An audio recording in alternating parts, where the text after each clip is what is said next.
I walked into the bedroom and froze. Claire was curled on the floor, trembling, clutching a pregnancy test that read positive. "You can't leave me, not now," she whispered, her voice breaking. I stared at the test, heart hammering, because I knew she wasn't pregnant, and the lie cut deeper than anything else ever could. For a moment, I considered walking away. Then reality hit. I was trapped inside a storm I never saw coming. I never imagined I'd feel trapped in my own home. Claire was my first love, my high school sweetheart, my everything. We met at a college party in Columbus, Ohio. She was laughing, wearing a green dress, and looking straight at me like the rest of the world didn't exist. I was smitten, foolishly thinking love was simple. Marriage changed that illusion. 2 years in, the woman I loved had turned into someone unrecognizable. She demanded loyalty while giving manipulation in return. She isolated me from friends and subtly guilted me for every action, working late, checking my phone, even speaking to my family. At first, it was subtle. A comment here. "I wish you cared as much about us as you do your friends." Or, "Why are you spending so much money on yourself?" I laughed it off, thinking she was just stressed. By the second year, the control became obvious. Every disagreement escalated into emotional warfare. She knew exactly what buttons to push, the tone of my voice, a glance at a photo of my friends, a subtle mention of independence. The woman I had married seemed to have disappeared, replaced by a master manipulator who knew exactly how to chain me with guilt and fear. And yet, I loved her. Or rather, I loved the memory of who she had been. And love, that cruel, blinding force, made me hesitant to leave. 2 weeks before the faked pregnancy, I began planning quietly. Every night, I packed a small duffel, adding important documents, a few clothes, and my savings. I rented a small apartment in Chicago, a city that symbolized freedom, lights, and anonymity. I was ready for a fresh start. In the meantime, Claire tried to pull me back.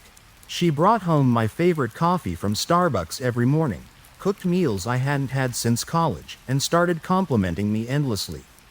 Every gesture was laced with manipulation. I kept my cool, pretending to savor these moments, while my mind raced with strategies to protect myself. Then came the pregnancy test. She claimed she had just found out she was pregnant. I remember the sobs, the shaky hands, the way she looked at me with such fear in her eyes, the kind of fear that could make anyone's heart crumble. "Please, don't leave, not now. We need this," she whispered. I felt a twinge of doubt. My heart ached, but my mind screamed, "She is lying."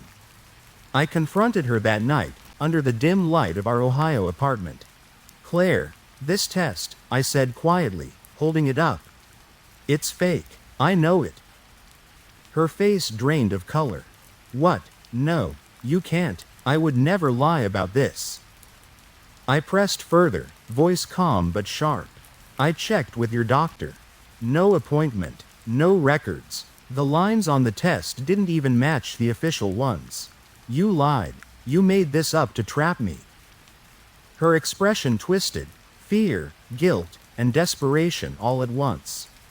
I wanted you to stay," she admitted, trembling. I laughed, bitterly. "You faked a miscarriage? To control me? To stop me from leaving the marriage?" "Yes," she whispered, barely audible. I couldn't lose you, not after everything." And I realized in that moment that love had nothing to do with it anymore. This was about control, fear, and selfishness. The next morning, I began gathering evidence. I recorded conversations, saved text messages, tracked her lies, and documented all manipulative behaviors over the past months. Friends, she had isolated me from confirmed incidents of emotional abuse. I didn't confront her directly yet. I stayed calm, playing the long game. She tried everything, fake tears, promises, and pleas to stay, but I remained collected. I contacted a lawyer, who assured me that the prenup protected me financially. Anything she tried to claim, the apartment, the car, savings, was legally mine. Then came the moment of truth. I presented the evidence in a formal setting, showing her manipulation in detail. Her eyes widened, realization dawning, but I didn't feel satisfaction. I felt clarity. 2 weeks later, I invited her to the lawyer's office. "I know everything," I said, placing the files in front of her. She panicked. "Please," I was scared. "I didn't know how to make you stay." "You tried to manipulate me with lies about a child," I said, steady and cold. "This isn't love, this is control, and I won't let it continue." Tears ran down her face, but they were tears of fear, not remorse. I never wanted to hurt you," she whispered. "You did," I replied. "Every lie, every manipulation, every fake tear, that hurt. And it's over. I'm leaving, and this time, I'm not coming back." She collapsed into the chair, sobbing, but I walked out quietly. The storm was over. Months later, I settled into my new life in Chicago. My mornings are quiet, filled with sunlight streaming into my apartment. I have friends again, people who respect me and value honesty. I occasionally hear about Claire, dating, rewriting the story as if she were the victim. But I don't respond. I've reclaimed my power. Walking past hospitals, pharmacies, and even small parks where we used to argue, I remember the pregnancy test. But now, it's not a wound, it's a symbol of survival. I escaped emotional imprisonment, reclaimed my independence, and learned that closure doesn't require the other person to admit guilt. I didn't win, I just stopped losing.